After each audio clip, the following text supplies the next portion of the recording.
welcome to Cousin Central Podcast. It's a brand new podcast we made here. We're two cousins. The central part kind of comes from our viewpoints. We are what I would describe as moderates. It's a popular term used now, I feel. But we're trying to bring a voice to moderates because I feel like when you look up political podcasts, you get one side or the other, and there's no one that's kind of in the middle. There's no one that's bringing a more moderate approach, which I feel like is the majority of people in this country is a moderate. You just hear from one side or the other. So yeah, my name is Tyler. I am 29, going on 30. I'm pushing 30, but newly kind of into politics this election cycle mainly. Yeah. So what about you, Lau? I am Lyle. I am 34, pushing on 35 in a couple months. I really am interested in just the overall well-being of people and have people have the facts presented to them in a more uniform way where they can make a decision themselves. So I'm also a teacher, so I value critical thinking among everybody and not just be understanding what you're told, but understand for yourself of what is being presented to you and to do your own research. So we're going to present as much fun and engaging conversation. Don't always be serious. I want to joke around. We'll joke around a little bit, have a little fun, be engaging. John. It's like John, the Daily Show, meeting Sean Hannity and Bill O'Reilly, and then meeting Anderson Cooper with a firm handshake, and then Don Lemon coming in and patting everybody back, say good job. So we want to make it like engage for everybody. It's not just for like one person, but it's for many different type of people that could find it amusing as well as informative. So that's what we're trying to do here at Cousin Central. Yeah, for And sure. on to the first topic. Go ahead. Oh, you want me? You want me to go? And the Okay. first topic, yeah, you can go do it. This is the first time us Sure. doing this Just real quick podcast, so we're just working out. real quick before we get into anything, I think we both just want to send our hearts out to that, tragedy that happened in DC. Um, Mm-hmm. I'm not really interested in the conspiracy part of it. I think it's still too soon for people to throw that out there, as I've been seeing on X. Um, I really just want to, send my love and thoughts and prayers to the families affected and the victims themselves. It was very sad to watch unfold, and such a bad tragedy. So And yeah, second those emotions as well. So yeah, it was terrible. So with that being said, yeah, we'll go on to our first topic. I think what I want to cover first is the confirmation hearings going on. So we had it start with RFK Jr. Started earlier in the week. Then it was Tulsi Gabbard, and then it was Cash Patel. Um, so starting, I mean, I don't even know where you start with this. Um, I just want to kind of give my overall thoughts. Again, this is a podcast that's from a centralized point of view, a moderate point of view. Um, I think it's been run so poorly. These confirmation hearings. I think the Democrats are running it from a conspiracy theory side, and they're running it out of rage and just like it just doesn't feel cohesive. Like they're just attacking viewpoints that people have said before that have concerns about RFK, Cash Patel, Tulsi, and it's all conspiracy theories. Like I just feel like they're just blinded by the rage that Trump won, and that these people, especially RFK and Tulsi, left their party, and they can't handle that. And I mm-hmm. feel like they're just, yeah, they're losing their minds. Like it's crazy to watch. It's deranged, like crazy. What's been your thoughts about like the overall feeling of these hearings and like the way they've been handling them? Yeah, I agree with your echoing about them being very much of an aggressor in the meetings and in these confirmation hearings about these senators going directly at Kosh Patel, Tulsi Gabbard, and RFK Jr. Those three in particular, more so than the other any more so than the other people in his cabinet. I think they're getting the most kind of centralized focus.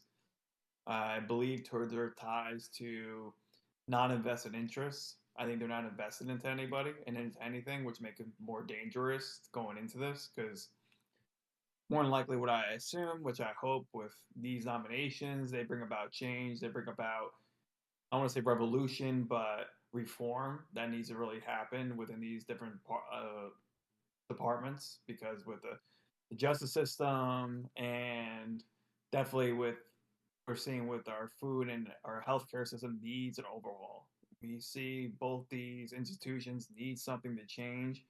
And with these confirmations, it would confirm that there is going to be a shift happening. And that's why I believe senators in the Republican and Democratic Party are scared. I think not just the Democratic Party. I think the Republican Party too are both scared about possibly these individuals coming out and going after their invested interests in the pharmaceutical companies and these NRA and these other companies and these other places as well. Because I believe there is areas where there's going to be meshing in the Democratic Party with when you talk about healthcare. There's going to be meshing in the Republican Party when you talk about NRA and other kind of finances. I think there's going to be a lot of shifting happening moving into the future with this cabinet. And yeah, I think I agree with you, Ty. I think it's definitely it was poorly handled, but I do see some people stepping up. As I know you shared a clip with me about Rand Paul, and it was another senator that stepped up for RK. Can't remember the name of who that was. He made a whole document. It was like a whole letter description of like 60,000 people. I believe I could be fact checked on this. Like on the bottom, we might do a fact check about what we say, if it's accurate or not, about doctors and other people that really bought into Robert Franklin, is it F. Kennedy? I don't know what the F stands for, so excuse me if I don't know what the F stands for. And so I just believe that based on what we've seen, based on what we heard, this seems to be a big clown circus. Not not towards the people that are getting confirmed, but towards the people that are around them. It's very entertaining to watch. If you want to watch something political that's actually entertaining, this is something you probably should watch. Get some popcorn out. You know, skip that episode of Severance. I know that episode is really good. Trust me, I'm watching Severance. It's an amazing show. But it's just as entertaining to watch these hearings. It's just as entertaining at this point. Yeah, it's nuts. They got something new every time, but um, part of the format I don't understand with it is it seems like these senators have like 3 minutes to talk or ask their questions, and then the people responding, the people that are up for nomination, are only have like 30 seconds to respond, so they can't even get words out, and then the people that ask the questions are interrupting and going over their time, and it's just like what like who is the head of this, like who's in charge of this, who's the person that's supposed to bring structure to this, because I feel like obviously it hasn't been a problem up until now because I've never even heard of one of these confirmation hearings until this cycle. I think that has more to do with Trump and then some of the controversial figures that he has going in. Um, but yeah, I mean, when it comes to RFK specifically, I feel like again they're attacking his way of wanting to do things. Like they're bringing up conspiracy theories. They're bringing up um, things that are taken out of context. Things that he said that are taken out of context, or things that he didn't finish saying. Like I think they said that he said on a podcast that no vaccine is safe and effective, and he actually got a chance to clear himself up, and he said, well, if the podcaster host would have let me finish, he would have heard that I would have said that no vaccine is safe and effective for 100% of people, which is true. I think every vaccine is going to somehow affect one person out of the billions, you know what I mean? Um, And I think another point he brings up, which I don't understand why people are against, is science. He's never been one to be against science. In fact, he's for science so wholeheartedly that it scares them. Like, in their minds, for the people that this, just this in general, and whether it's the senators or us citizens, it's like science is meant to always push forward, right? Like, we shouldn't be settled on the science that's already been around for 100 years. We should be trying to find something better. We should be trying to find a way to make things safer and more effective. And I feel like we've been stuck on science that's been around for 100 years. And if you're trying to make better science, and that's what these scientists are for, right?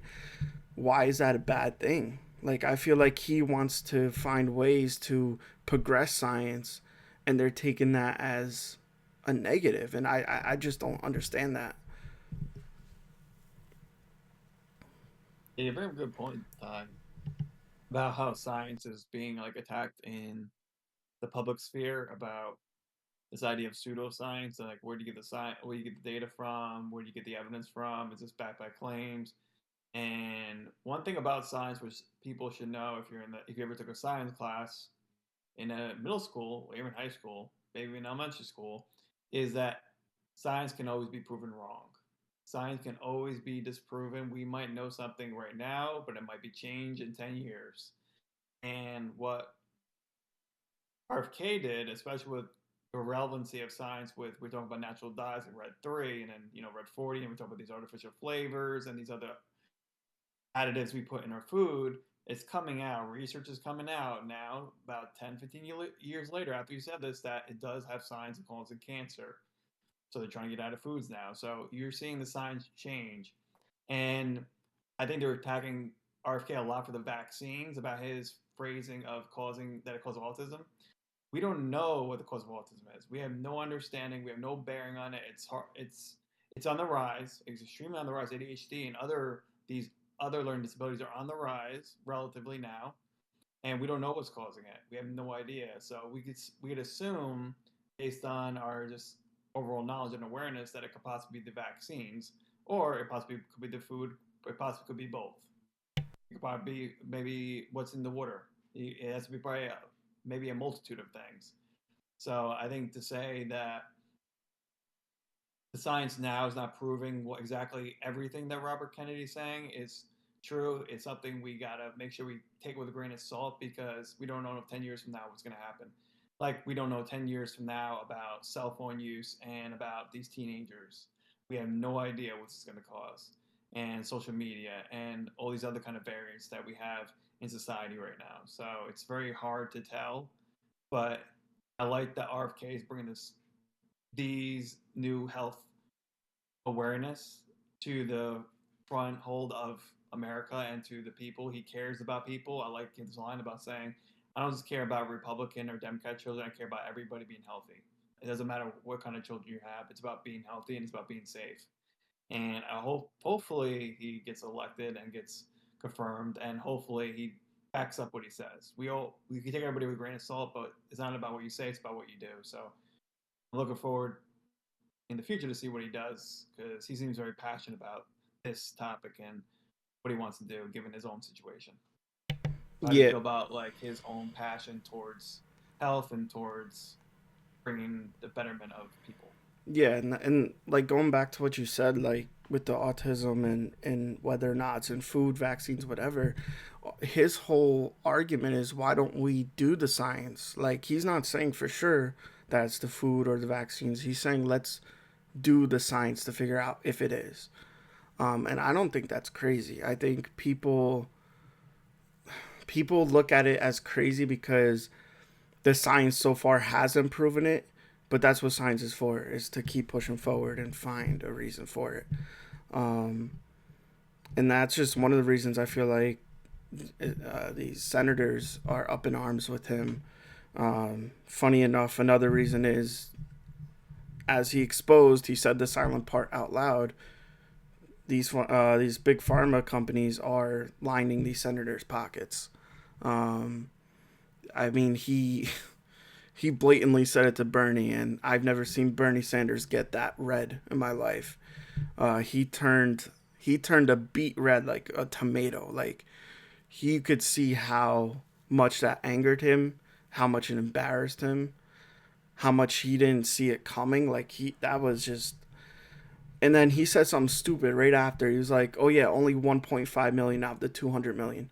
So did he just admit that 200 million dollars was dispersed amongst senators? Like, what was that about?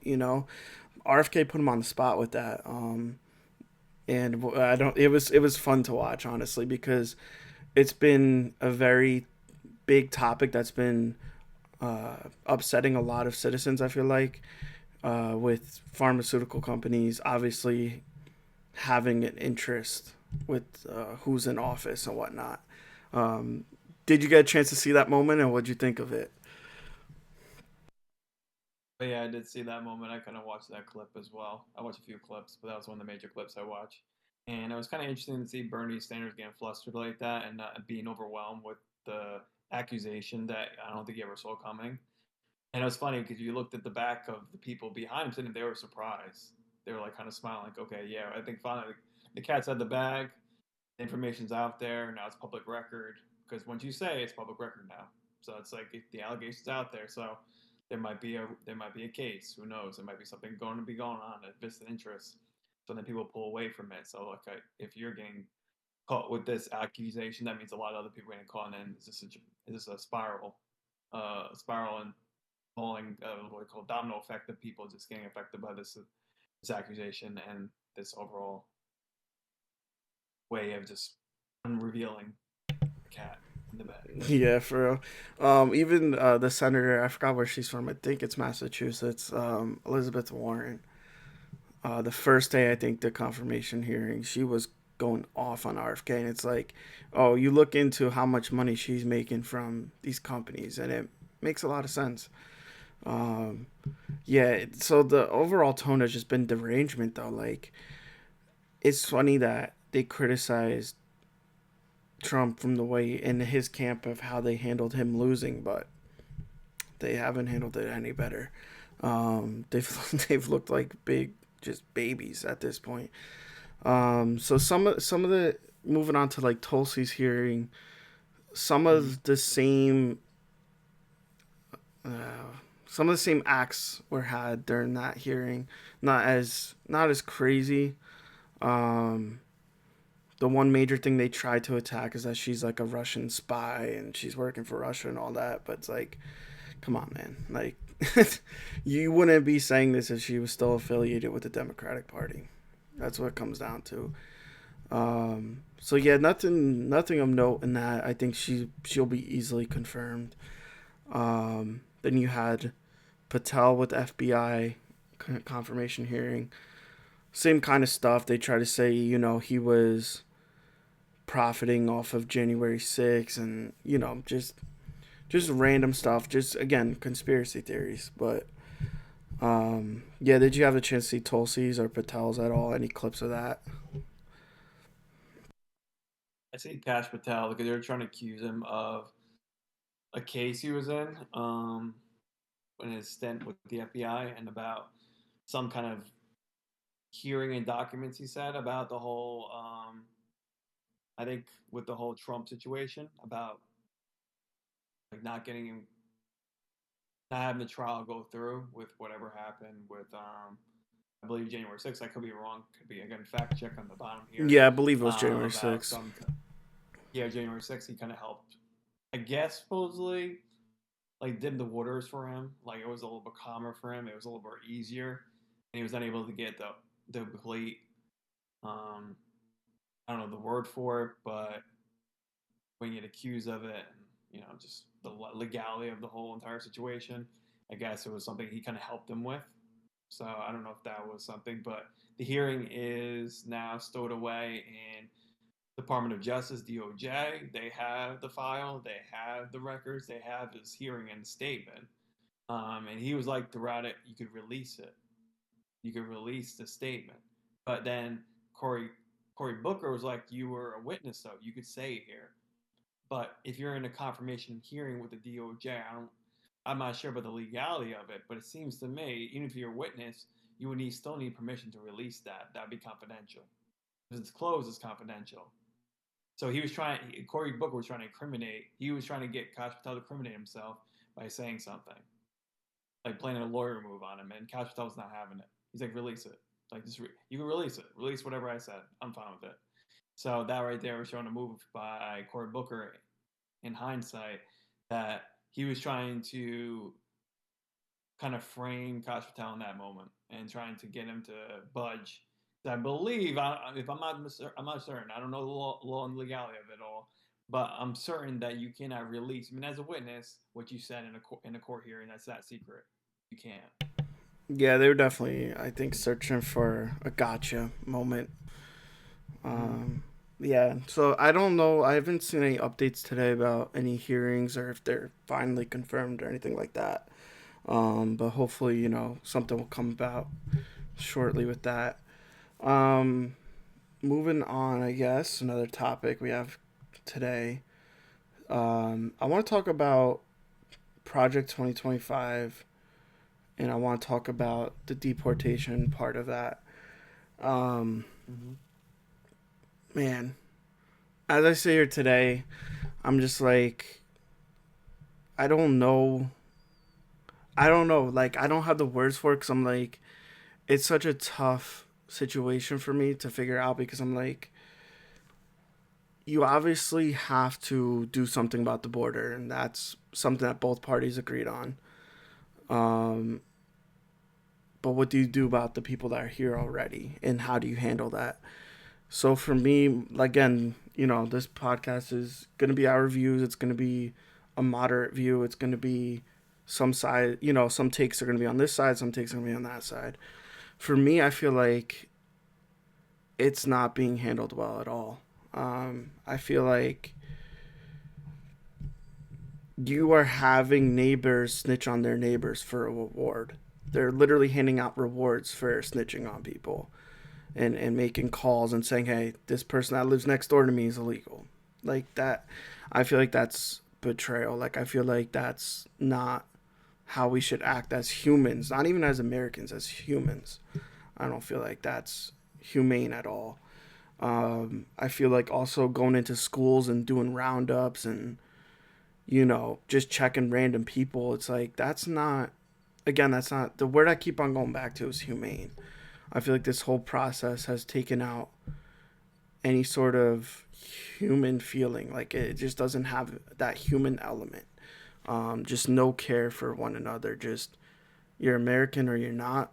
Get out. You know what I mean? Like, and I've seen and heard things about camps being set up and everything that's happening with this just gives me a bad feeling. Like it just doesn't feel right as a human. Um, in a perfect world, could we deportate like the criminals? I wish. Like, I wish that we could just snap a finger and all the criminals are where they should be. You know what I mean? And then all the people that are here for the right reasons stay here. Um, First, I'll get your thoughts on that, and then I have another thought. But I just want to get your thoughts on just the overall handling of this system. Yeah, I think the system, like, let's go back to me being a teacher, being an educator, and me caring about the well-being of my students and the community involved. I do have some Hispanic children in my school. They're speaking English as a second language, so I noticed that around Baltimore City, we do have a high ESOL population coming in from Honduras, Guatemala, and other such places. Definitely the Central America, definitely a big population.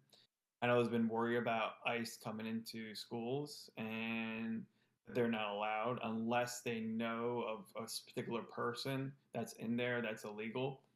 But I believe they're going after violent. What I assume best intent. We always want to think about best intention here. People who have a violent record.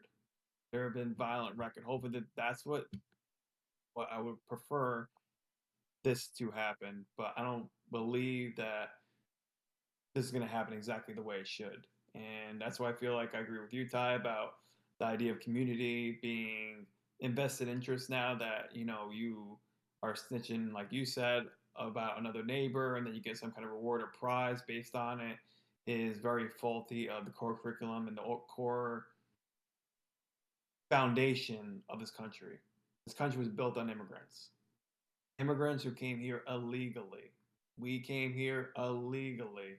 So already with that whole set, you gotta we gotta break apart the time or the idea of how people come here. They're here now. Now, if it's like I agree with the violent acts, if they're not supposed to be here, yeah, you can deport them because they're illegal. You can deport them. You don't have to deal with them. You don't deal with them in your jails. You don't deal with them in the justice system. Another thing I heard from Mike Rowe, as because to me he's an outstanding, not just even man but person. He's a guy who played Odd Jobs. Great podcast host. He's a writer of the book. The way I heard it, I recommend everybody read that book. It's a great audiobook. He reads it. It's amazing, amazing storyteller. And he said something that I thought was very fascinating, very interesting that people don't understand about the foundation of America right now. Who is working in construction? Who are the people collecting garbage? Who are the people working in restaurants? Who are the people working in grocery stores? Who are the people building this country? It's not regular everyday Americans anymore because Americans don't want those jobs. Those are hard-working jobs. Those jobs require long hours and labor. They don't want those jobs anymore. So who's doing it? It's illegal immigrants. So you take out majority of illegal immigrants, guess what's going to happen to your overall foundation, to your economy, to your growth of society? Is going to go down. It's going to decrease dramatically. So you got to so we as people have to think about that. Okay, the cause and effect. You get out millions of illegal immigrants from with their families, and some kids were born here, so you're separating families now. You're creating that family dynamic that's now jarring for these kids that have experienced this, as well as the parents and other people involved in the families.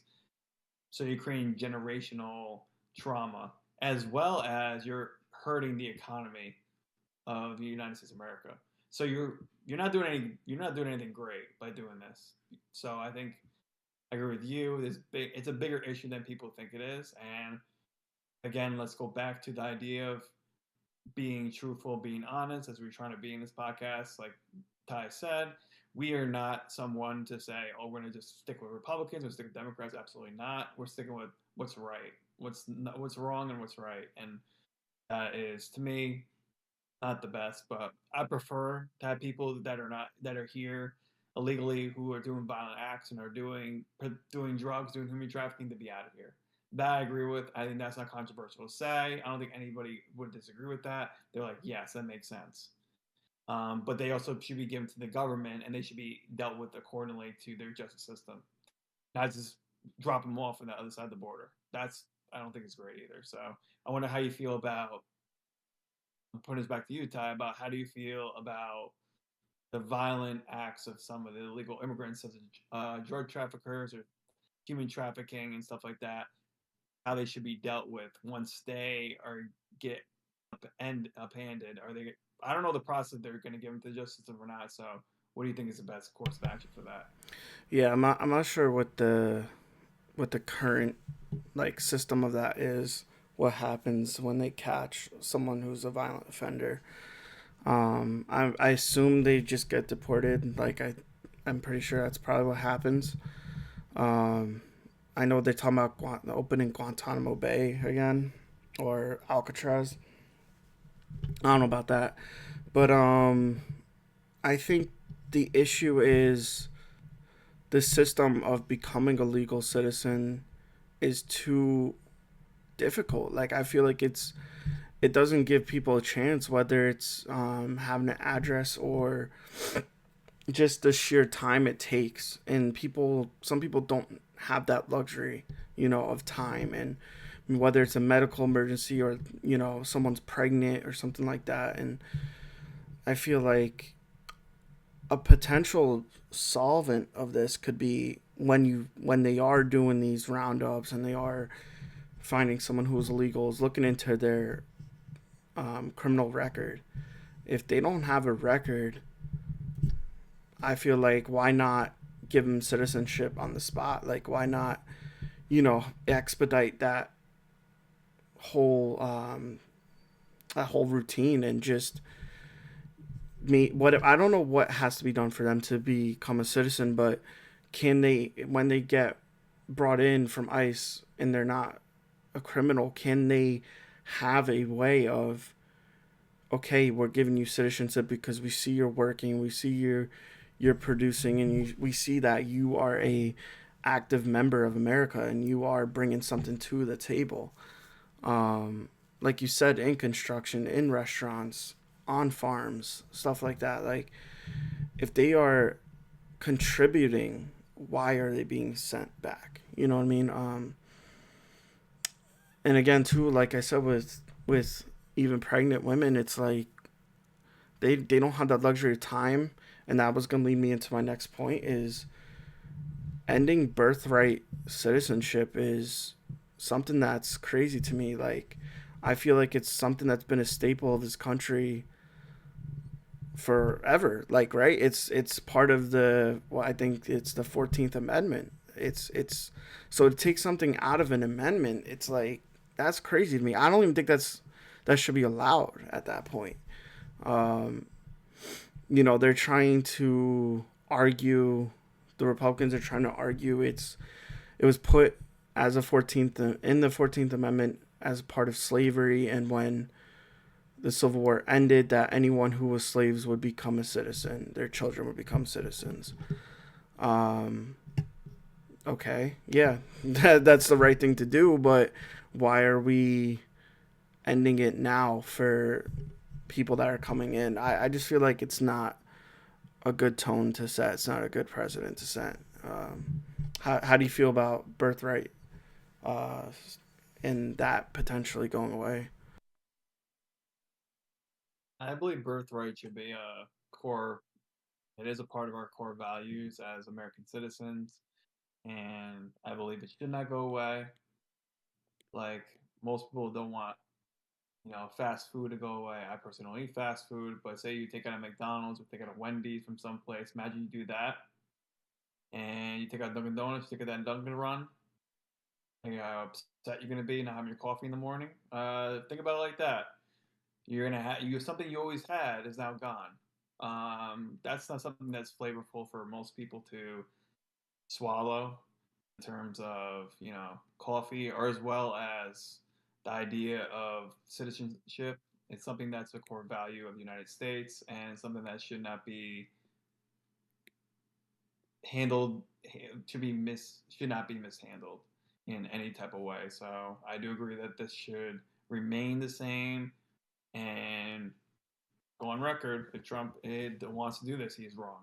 He's 100% wrong for doing that. It's against what we're against the values that he swore an oath to the United States government. It's wrong, wrong, wrong, and hopefully he doesn't do it. Hopefully it doesn't happen. Hopefully people that have common sense speak common sense into existence, and it stays and remains the same. Yeah, yeah. I think there's a couple of missteps that he has taken since being in office. I think trying to end equal opportunity programs is a big thing. I don't think people are hiring someone just because they're of color or anything like that. I think they're hiring the most qualified candidate. Now, I by getting rid of that though, you're telling me if there's a white person such as you or I, and then there's someone of color, and we both have the same, um, accolades. We have the same degree. We have the same working history. I feel like companies are more biased towards like me or you versus the other person. You know what I mean? So that's where these type of things are gonna affect people of color and whatnot. I think DEI programs are necessary. I feel like it if not for nothing, it puts pressure on companies to be more diverse. I feel like it wasn't doing anything negative. I don't feel like companies were just hiring because they had to fill a quota. You know what I mean? I feel like it was actually encouraging companies to pick the person of color over a white person, that had the same, again, the same work history, same degree, all that. Um, how like have you been focused on like DIA programs? Like, have you seen anything about that? I would say I would say I've not been focused on the DEI, but I'm very familiar with it given the circumstances of overall corporate America as well as the federal government, as well as yeah, it's more corporate America and federal government. Small business can do whatever they want. There's no DEI system for them to adhere to. They can do whatever they want. They're trying the best can possible because small businesses are the core foundation of this country, and they just need help. So they're gonna hire anybody that would help them, no matter who you are. So it's more corporate and I believe more federal government jobs. So that's where it mostly relies in the high competitive jobs. And I believe for me, when you talk about diversity of backgrounds, diversity of voices, diversity of opinions, when you have that diversity in your team, in your office, on your staff, you're going to be better. You're going to see different point of views, perspectives. Your product's going to grow. Your business is going to grow fast because you're working with different point of views. You're not working with the same point of view. Bill, Joe, Tom, and Larry, they're all white males and they're 35 to 42. They're going to have the same perspective. They want to have a Corvette. They want to have a 5 bedroom, a 4 bath. They want to have kids. They want to have maybe a golden retriever. They are all out of the same bucket. You don't want someone out of the same bucket. You want different buckets. You want a Jose. You want a Darnold. You want a Ronnie. You want a Geraldine. You want Yeah, a Esmeralda. You want differences. You want people who are going to give you that ability, that are going to see things differently, and they're going to challenge you and challenge the way you think about things. So I honestly grow from DEI. I honestly grow from hiring people from different backgrounds. yeah. Because I know like certain companies are going against that. Like I one of them off the top of my head is Costco. I know Costco is like, we're not gonna adhere by the ruling of ending equal opportunity programs. They're still gonna hire diversely.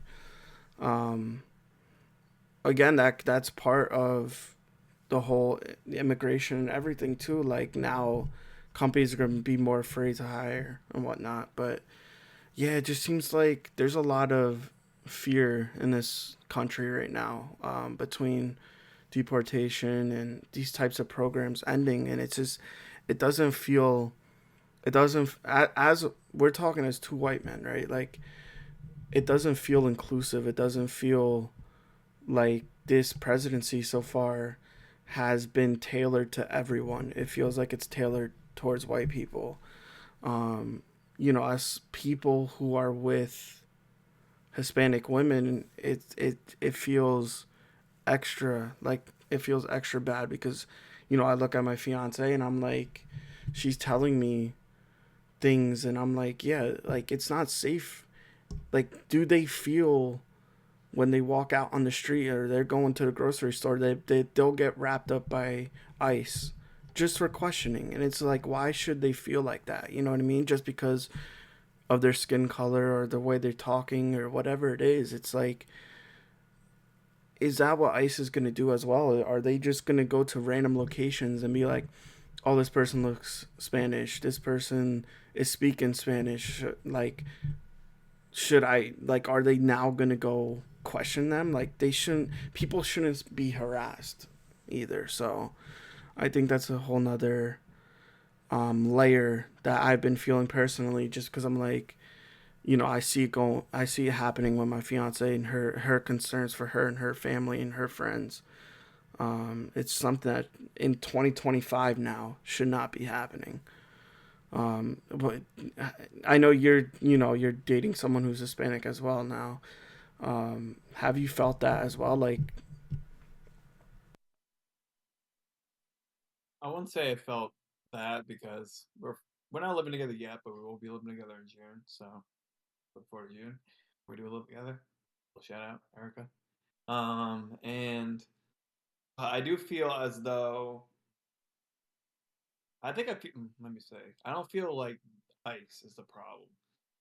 I feel like human trafficking to me is more worrisome than even ICE is. ICE is definitely threatening, definitely 100%. Yeah, that's threatening that people are out there, but I'm definitely concerned about human trafficking. And Trump and the people he's with made a huge deal of this. And I was saying this was a big thing for them on the campaign trail. Was human trafficking? Where are all these kids? Why are they getting abducted? This is the other thing. I've not seen one document, one newsletter or news outlet saying something he's going to tackle this. He's tackling everything but serious issues.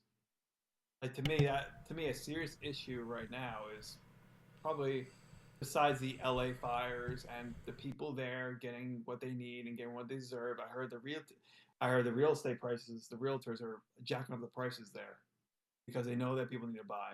And that to me is a place Trump could step in. They know you can't do that. We have a regulation in place. You can't do that now. And work with the governor of California, have them work together to figure out what the solution is for this. Same thing with North Carolina, still dealing with the floods. He's all up in arms about FEMA, all up in arms about this. But we gotta provide solutions. We gotta provide results. And going back to what you said originally about me having a girlfriend who's Hispanic and who comes from that kind of background, yeah, it's definitely worrisome when you see these initiatives and you see these different laws and entities being passed now, and like they're not feeling heard. They're not feeling like they are being seen, and it feels like it's more for people that are in working class white America or dare I say elite white America. Let's not forget where Trump is and who Trump is. Let's not like, oh, we're going to cater to whatever he's going to say because he's not a typical politician. Yeah, he's not a typical politician, but he's a typical rich white dude. Let's just not go into that terms like, oh, glossy eyed. Oh, he's so different. He's so plain spoken. This, the other thing. He just says what is on mind. Okay. Yeah, still hold him the same regard as you do any political person. Anybody in office, hold him to the same regard as that. Hold him. He's going to be corrupt, 100%, like anybody in political office. Um, so, given that, I do like our tone. I do like what we're saying. I already like the feel of this. Hopefully, if you're listening, you like the feel of what we got going on so far. Is that we are going to go at the issues nonpartisanly, and we're going to make sure that we voice our opinions about that thoroughly and truthfully to what we believe is right, and hopefully you agree with that too. So I think another issue for me is we have on here, which is important to me because I'm someone who is working in this field about the Department of Education. I've been hearing a lot of stuff about the federal funding as well as grants and loans being paused and other of these things happening. I know some are true, some are false. There's a lot of murky waters what's happening here. So yeah, so I'm familiar with it, but I'm not 100% familiar with it. But I've been hearing a lot of noise about it personally with people that are in my sphere currently as a teacher. So you know, like me, if any news from that, Ty, Sure. you know. So real quick, just rounding out the last topic. Off the top of my head, I think I did see, and I could go back and look, but I did see that he was finding a lot of missing children. Off the top of my head, again, this was taken from X, so not 100% sure or not, but I did see that he was having success with finding missing children. Um, yeah, so I don't, and then something weird came up with that, but we'll cover that later. But as far as some of the untruths that have been coming out, some of the facts that are not actually true. So yeah, so they had the news of like freezing Medicare, Medicaid, SNAP, other like benefits, and federal grants. So that came out as not true. I think someone someone put out a TikTok video about how their SNAP benefits was frozen, and everyone took that and kind of ran with it. And then the next day it came out that that was not actually true. Um, then Trump came out and said that he froze funding, I guess, for Gaza, and saying that $50 million of condoms were being sent over there. Don't know. That's just like a blasphemous like statement. Like if true or not true, you could pick which one's crazier. The fact that we're sending $50 million worth of condoms somewhere, or the fact that he said it and it's not true. Either way, it's crazy. Like, what the heck's going on with that? Some of the other things that were frozen was spending in DEI. What else do we got here? Payments to WHO, the World Health Organization, and scholarships in Burma. So those are the things that he froze, that he actually froze, and not some of the things that they were originally talking about. I don't know. I don't have too much thoughts on the things he froze. Obviously, we spoke about the DEI, the condoms thing. I don't really get where that's coming from. It's just, I mean, sometimes you just can't help but laugh. Like it's a circus, you know. But as far as the Department of Education, I did want to get your thoughts and feelings on it. I'm not really too familiar with it from an outsider's perspective, but someone that is a teacher, is boots on the ground. What does this department do for you as a teacher or your students, and what type of effect will it have if that were to be abolished? So basically, the Department of Education was founded, I believe, in the 1980s. We fact checked about that. I think it was like 1980 something, and it was created to overall oversight the whole different states, because states run their own education. So New Jersey has its own thing, Maryland has its own thing, everybody has its own thing happening. And their own government, they run it, they have funding, but there's also federal funding from the federal government. So there's separate funding going on. So it's more about more funding when you get the federal government involved than when you get the state funding. State funding only gives you so much, so federal government supplements that, especially with Title I schools and especially with like the new initiatives or from federal government. So with that, it'd be a lot more difficult to fund some programs and fund what you need in the school to run the day to day. I think they saw that with what was it, 1980s, as well as the Department of Education also runs federal student aid, which helps kids to go to college. It helps to run programs to help them, go to college and also pay it off when they're done going to college. Right now, I'm currently a teacher, an educator in Baltimore City Public Schools, and I have service loan forgiveness. I'm part of that plan. You make 120 payments, you're forgiven of all your loans, and that was created, I believe, if I'm not mistaken, under the Obama administration, if I'm not mistaken, and it's something that's been instrumental of people that are part of that community that helps them out greatly because going to school, being a teacher, being a nurse, being a firefighter, you all are part of public service loan forgiveness. Everybody's part of that. So it's a bunch of people that are part of this. A part of the working class is all part of this. You got to pay a lot of money to go to school, and then your job is paying you half of that. So it's like you're trying to afford a loan that's too expensive. That's when the Department of Education comes in and kind of helps out and kind of maneuvers and has the people involved to help you out with that. So I think it's more about federal funding. That's what the Department of Education is all for. It's federal funding, and it helps disperse the money throughout the states and different parts that need it more, and they have different funds, and they kind of run more and they oversight. It's more of an oversight program than anything else. So it does help with communities that don't have much funding.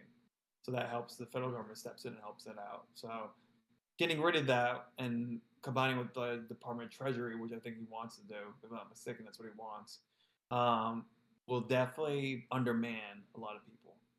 It's going to underman. It's kind of like the idea of Hulu and Disney coming together. You remember that Hulu and Disney? My friend actually lost his job because of like some stuff that was happening with that because he worked for Disney and Disney and Hulu came together. He lost his job because they had two people doing the same thing. So like, you do it, and it's more work for you. So it's like the understanding, like you're gonna if they do this, it's gonna be catastrophic, especially for the federal funding for different schools and different districts, as well as kids going to college.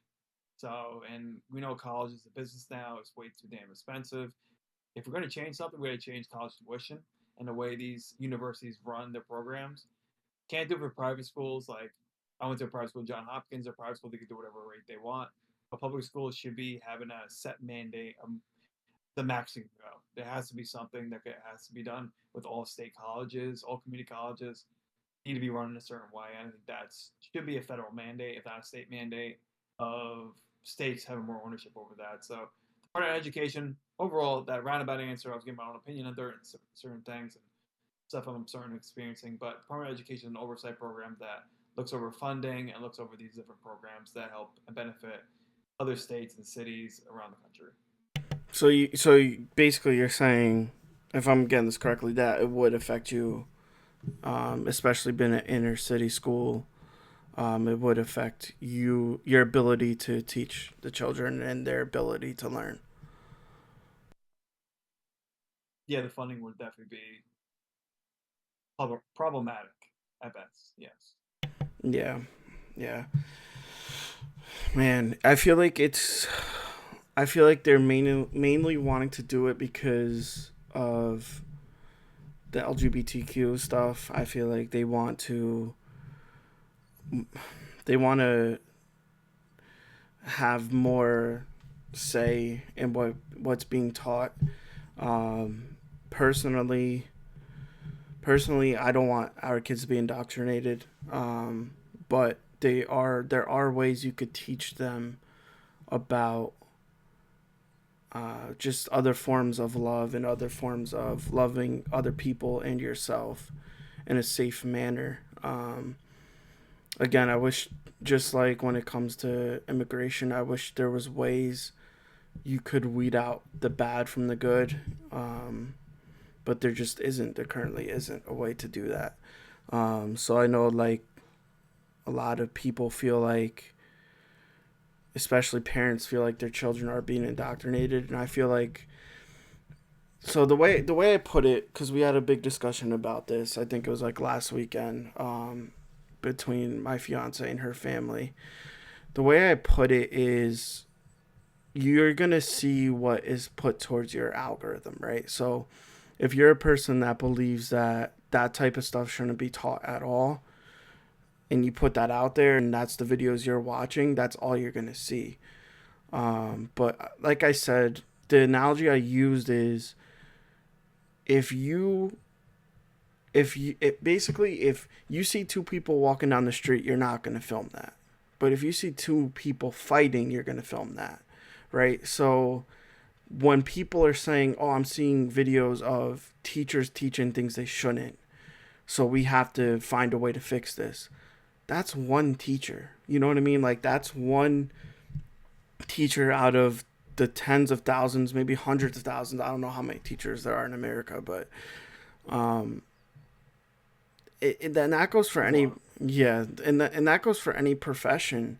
I feel like there's always gonna be the quote unquote bad apples, right? People want to say that with police officers, anything, any walk in life, there's gonna be people that aren't doing their job the way they should be. So to get rid of a program because there's a few bad apples in your eyes that are teaching things that they shouldn't be teaching, um, just doesn't, like, seem right to me either. I just feel like this presidency has just been so emboldened by his near death experience, that they feel like they're playing God, like they're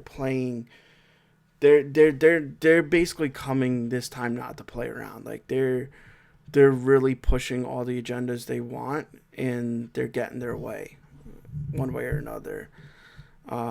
Again, like I said, I feel like there's ways of teaching love, self love, love of others, in ways that aren't harmful to children at the appropriate time and the appropriate setting. You know.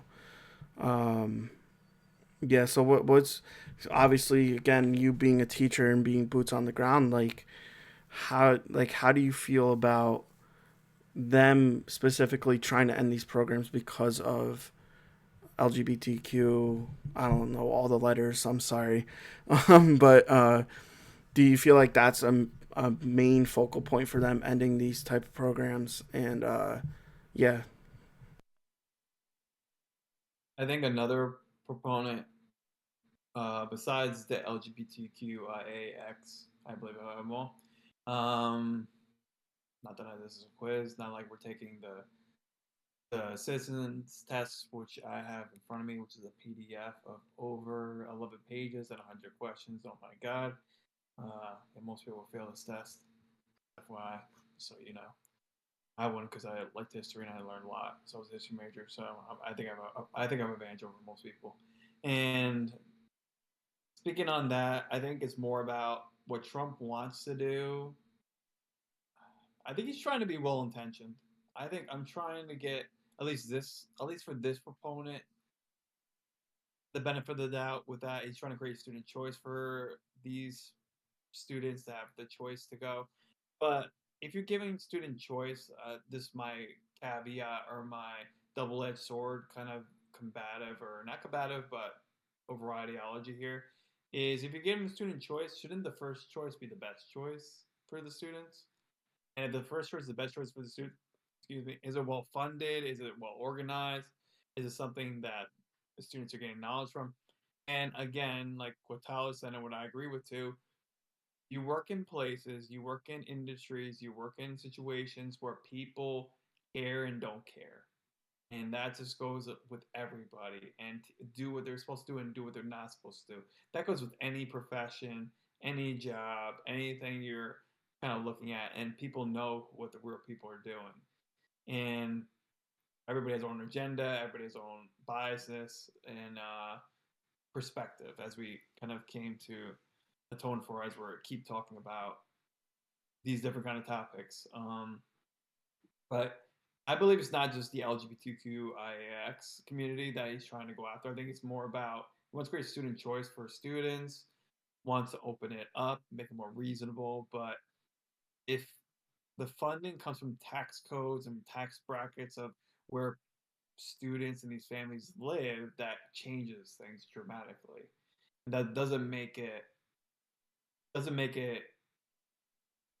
equality, like equitable for everybody to achieve the most. So equity is what I more do than equality because equality is not equal for everybody. It's equity when you're really factoring in the different dynamics and different foundations of any kind of economic system. And if you look at a chart, there's like a nice little fun chart. People looking over the fence about what is fair, what is equal, what is like equitable, and you see the differences of that. And I don't know if Trump means to do what he means to do what he's doing. I'm not saying that, but I believe he thinks he's doing what's right, but it's obviously not. To me, it's not going to be the best benefit being a teacher, and I believe that teachers should be teaching more critically, more thoughtfully, and I believe whatever topics we're talking about doesn't matter what it is. If it's slavery, if it's Holocaust, is it gay rights or any kind of topic we're talking about, we got to make people knowledgeable about that.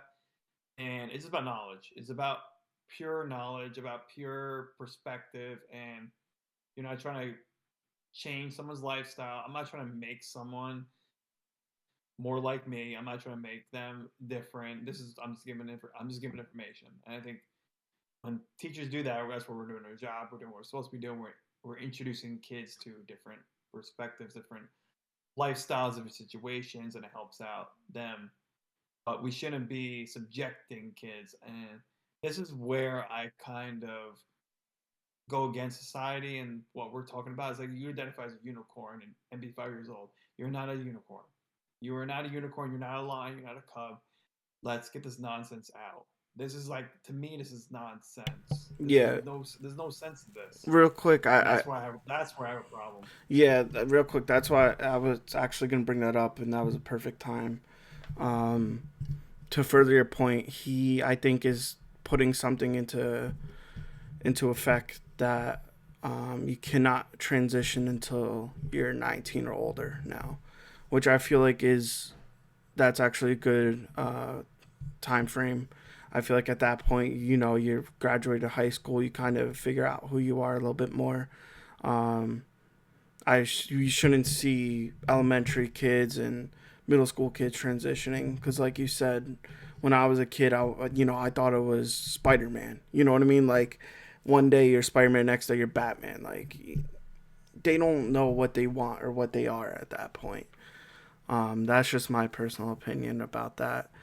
But yeah, to like further your point, we're not here to change anyone's minds or about anything like that. We're here. This podcast is here as a common voice for moderate Americans. Like we're normal moderate Americans. We're not here to debate the Charlie Kirks of the world. The destinies of the world. We're here to just provide a voice for people that feel like they're like us. You know what I mean? People that are normal, everyday working Americans that aren't right wing, aren't left wing, where they just want to find a common voice, someone to agree with them and vocalize their opinions as well. And with that is going to come opinions that look more one sided or another. That's my main focus with this podcast, and what I'm excited to do is to continue conversations and bring that centralized point of view because for us, and I'm speaking for both of us here, but I'm pretty sure you feel the same way. A lot of these issues aren't even partisan issues. To me, they're human issues. They're right and wrong. They are yeah. There's just not a party attached to my opinions. There's not a party attached to my thoughts. And that's the main objective with this podcast. Um, yeah, do you have any thoughts you want to add to that, or? Oh yeah, I'll echo what you said, Ty, about just we are not being affiliated by any kind of sponsor of the DNC or N RNC or NYC or UPA or FedEx or UPS. We have no brands, a label to this. We are not making money off of this. We are doing this out of the kindness and kindness of our hearts and curiosity of our minds. That's where we're coming from. So we're just doing this as a sparking point because we always have these conversations anyway. So might as well just have them in a more platform where people can listen and hopefully get some insight. And I do think that people should listen to the Charlie Kirks of the world as well as the Destinies of the world because you need both perspectives. You need everybody's perspective because it makes you more of a well-rounded person. I've learned a lot by listening to Republicans because I was more at one point more leaning towards the Democratic side, more the liberal side at one point, where I came more back to the middle within the past like 4 or 5 years. I came back to the like after COVID, especially. I was more like liberal sided, but then a couple years after, I think it took for the last few years, I've been more moderate. I'm like, okay, this is wrong. This is not right. It's like the whole cancel culture thing and what we talked about with that, and a lot of people disagree with the way that it's handled, and that's a big, huge issue as well. I know we're not going into huge depth about that conversation, but that kind of bothered me in a way. Like people could be voiced off, where Democratic Party was the party of free speech, and that's kind of interesting when you're the one getting rid of free speech. So it's kind of fascinating. So definitely be open, be willing to have conversations with people that disagree with you, that have a different Yeah, perspective than you. You can learn from them. So yeah, and that's what I want to bring too. Is I want to bring conversation. I want to bring just I want people in the comment section to voice their opinions as well. I don't think either one of us are afraid of conversation. I think no one should be afraid of conversation. That's the only way to move forward, in my opinion, is to have conversations and have conversations with people who have different opinions than you. I think it's funny because my whole idea just came up from going over someone's house, right? I go over to one person's house, they have on CNN. I go over to one another person's house, they have on Fox News. And then I'm sitting there, I'm like, but I don't fit in with either of these groups, right? Like I don't fit in with either of these stations. And I'm like, well, why don't I just make something for me and people like me? Because I do feel like there are more people out there like us than are on one side or another. I think I forgot what the stat was, but I'm pretty sure that out of the new registered voters from this cycle, the majority of new registered voters aligned as independent than with either Democrat or Republican. And I think that speaks volumes to our generation and where the world's at, because I think both sides come off as extreme, and I they both come off as like deranged and just like lunatics. And I don't think that is something that's appealing anymore to modern America. Um, yeah, so I'm really excited, man. I'm really excited to keep this thing going. Do you have any other topics in politics you want to cover today? I know I have one. I think I still want maybe two that I still want to talk about just briefly. Nothing too crazy, but anything you have in mind? I really know. I think we hit on everything I wanted to talk about. We're probably going to continue going on Project 25 throughout our duration, through our next several. We probably won't get through it until probably the end of 2025. How much we have to talk about. There's a lot in there, a lot of topics, so we can break it apart step by step. We already did a few of the topics anyway, so we'll probably do it gradually Yeah, throughout time. yeah, and it seems like this administration's always going to give us something to talk about. Especially when it comes to that, we're going to try to connect the dots and see if what he's doing aligns with this Project 2025, which he denounced, but so far hasn't done a good job of proving that he's denounced it. Um, like I was gonna say real quick is like if he's already doing some of these things that are in Project 2025 as far as deportation and stuff like that, people are gonna start worrying about abortion and stuff like that a little bit more than they were already because that's in Project 2025. But like you said, we'll tackle those as they come. Um, Another thing I want to tackle, not really tackle, just briefly go over is I don't know if you saw this, but there was like a construction site in LA that had like messages written out like help and LAPD and stuff like that. I haven't seen much about it recently, but I just thought it was interesting, like what's going on there. And I know a few people try to go there and see what's going on, and they were turned away. People were telling them um, to not enter and to turn back and go home. Um, I don't know if it's a place where the unhoused, as you're supposed to say these days, are located, and they were the ones telling the people to go away, but or if it's something bigger like trafficking and stuff like that, like you said before, is a big issue. So is that a part of it? Have you seen any of this? I just thought it was interesting.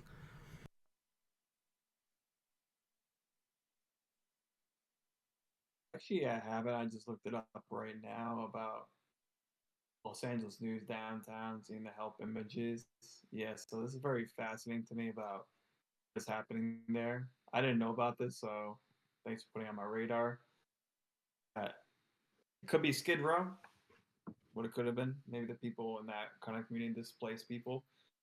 So that's just another issue about homelessness in America. That's another issue we could definitely tackle and really go deep into because that's the big crisis that is happening, and that's where I do agree with parts of Trump about putting America first in that way. We're helping so many other countries out, but the people here are not living well. So I think that's a huge issue too.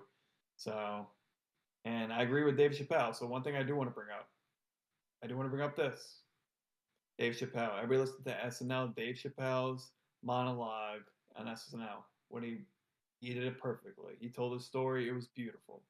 And listen to the ending. It was beautiful what he said about Jimmy Carter. I didn't know this about Jimmy Carter, so I'll tell his little story. If you heard it or didn't hear it, hear it a third or second time. and he was saying he was in the Middle East. He finished the Dave Chappelle show, and he heard about ex-president being there, and he heard of Jimmy Carter, and Jimmy Carter was in Israel visiting Israel. He wanted to go to Palestine. People in Israel said, we're not going to have your back there. You have to go with nobody there, no bodyguards or anything." So he went into Palestine, and what happened was tens of thousands of people crowded the streets and gave him a round of applause, like this, because he was like viewing of Palestine being like a union state or being a several state. He was very much about like bringing peace to the Palestine people. And ever since then, he's like, I don't know Jimmy Carter's politics. I mean, maybe not, but I know one thing. He's a great man, and he stand up when he said that. So he meant a lot. That image meant a lot. He was proud of a president. He was proud of a person, and that's all we want to be: is proud of someone, proud of something, proud of what's happening. And I think pride is going to be very beneficial, and don't have your pride be taken away. And he told Trump in his little monologue, "We all wish you well. We all want you to succeed. If you succeed, we all succeed. At the end of the day, if any president succeeds, we all succeed. So I want every president to succeed. I want every president to be prosperous. I want everybody because that helps out everybody a part of this."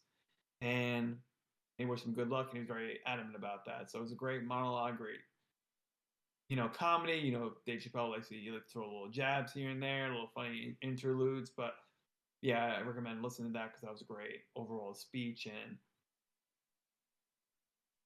mortality to what possibly could happen within the next like 4 years. So that's all I'm wishing is good luck for everybody. Good luck for you know our families. We're the same family. Good luck to everybody else's family. So that's all I want.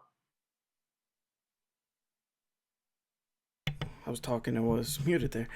So that should be the sentiment is that we should all hope for the best. You know what I mean? Because again, like you said, his success would be ours.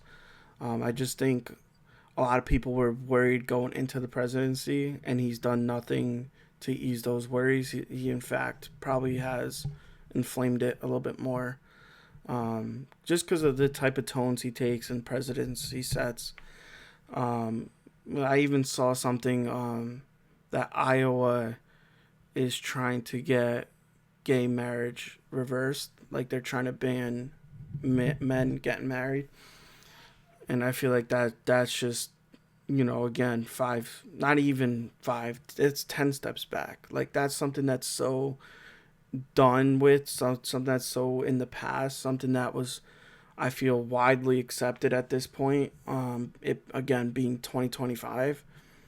Like I feel like it's just crazy that we just continue to take steps back in certain areas. And it kind of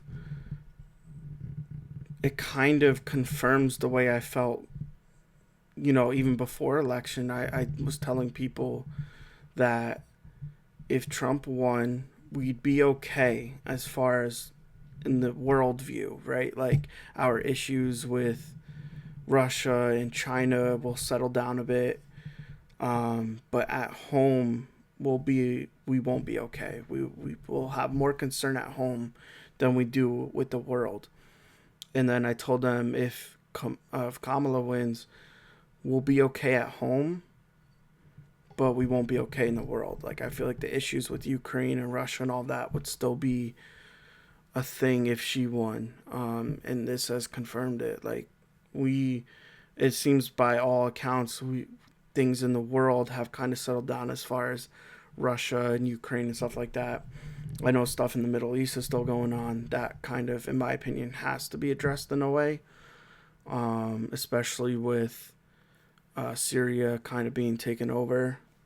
And even Tulsi brought that up, is that something has to be addressed when it comes to Syria because yeah, that's not a good situation that they were overthrown.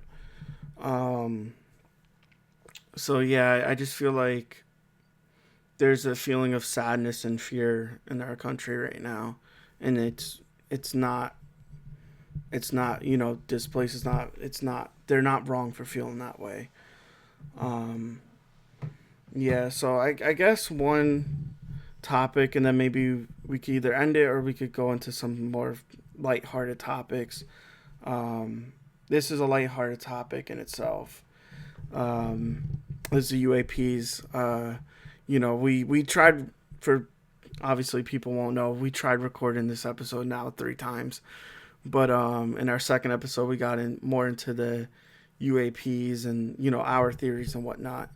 I'm not gonna get into that today, I don't think, but what I want to say real quick is that they came out and tried to say that it was just us and Biden approved it, and some of them were hobbyist drones.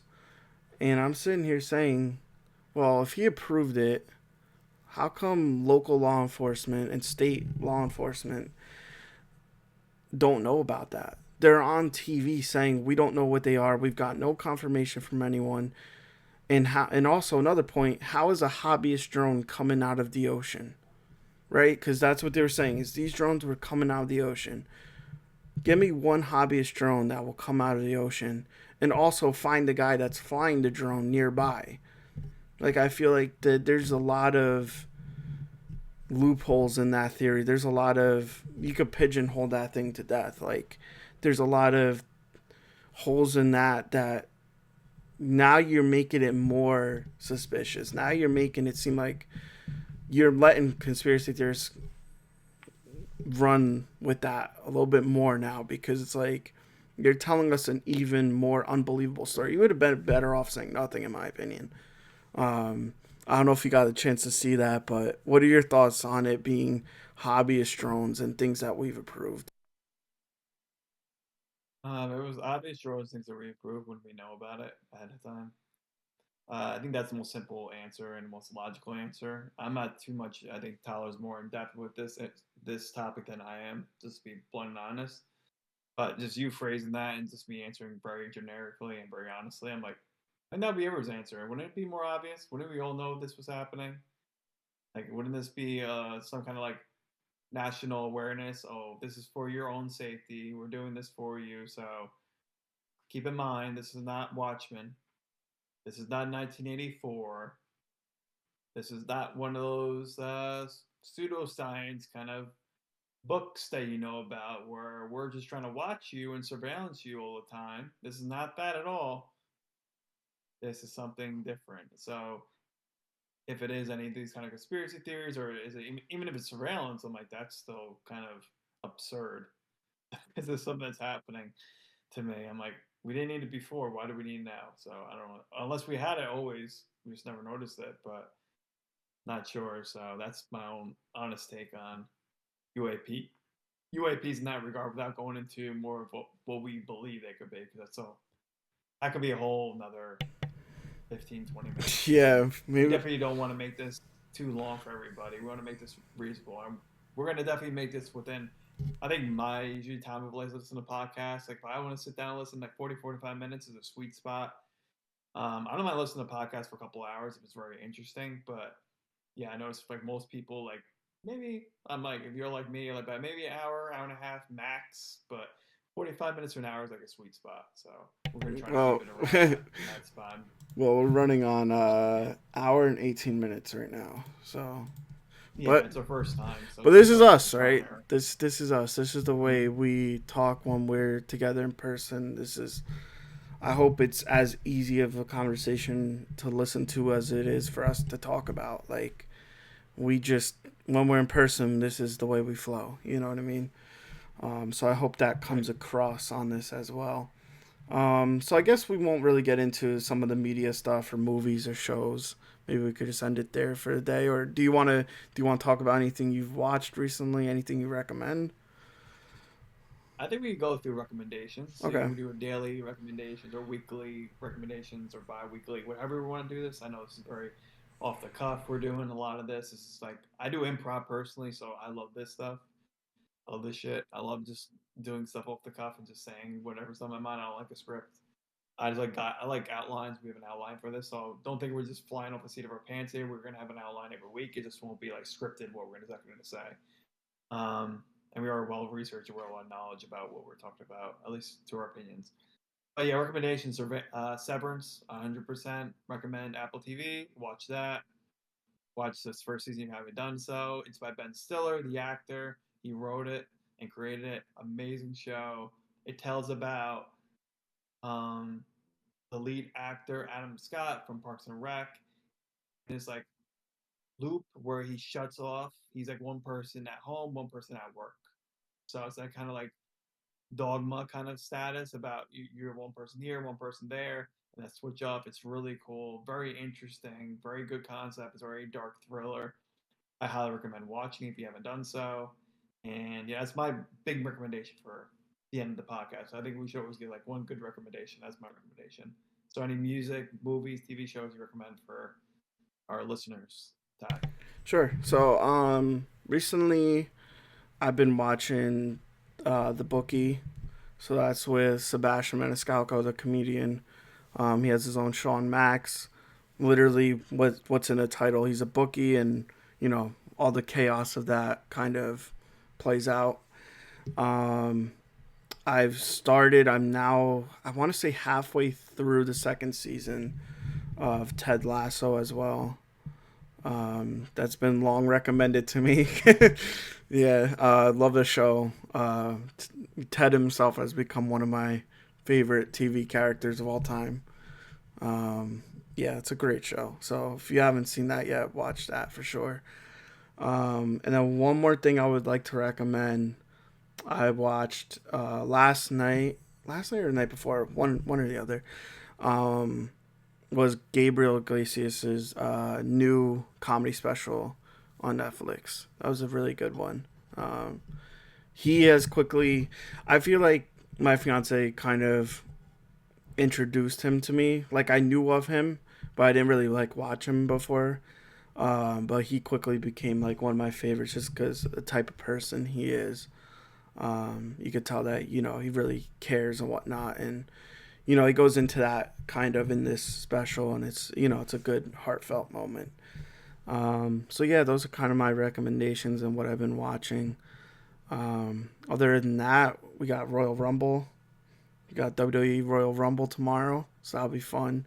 Or if you're watching it on Saturday, which I think I'm gonna release it on Saturday, so today. Um, really looking forward to that. It's as unpredictable as it's ever been. So yeah, I think that does it for me as far as like movies, music, TV stuff, like all media type of stuff. I think that's kind of what I've been into and looking forward to. You got anything else for me? Oh, the one other thing I'll get to you, I'm going to echo Tyler and what he said about Ted Lasso. Why I recommend that, why you should like Ted Lasso, why you should like that show, especially for men. Especially, I'm just talking to men out there specifically. That is a positive masculine show. That's showing what masculinity should be. It's supportive, it's loving, it's emotional, it's caring, it's hardworking, it's passionate, it's showing that brotherly love in the right way possible. I've never seen a show like this before, and when I watch it, I'm like, I get the message. I get why the show's so good. I get why Ted Lasso's an amazing character. He shows what it is to be a man. He shows what it is to be a person, has family and has values and what really matters in life. So if you're a man, you you want some positive masculinity in your life, and we're definitely talk about some of that too, because we are two men and we are growing up in this world, and we're still growing up even as 29 and 34-year-olds. We always are learning something new, learn new tricks. Old dogs can always learn new tricks. That show shows you a lot about what it means to be a man. And another show I recommend on Apple, because Apple's hitting all these cylinders for me, Shrinking. Shrinking's a great show. I never seen, excuse me, not Woody Harrelson. Sorry, a different older guy. Never seen Harrison Ford. Woody Harrelson, Harrison's, that's why I'm making that connection, my brain working. Harrison Ford, hilarious in it. Hilarious, hilarious, hilarious. I'm trying to think about Jason Segel, amazing in that one. It's a really good show.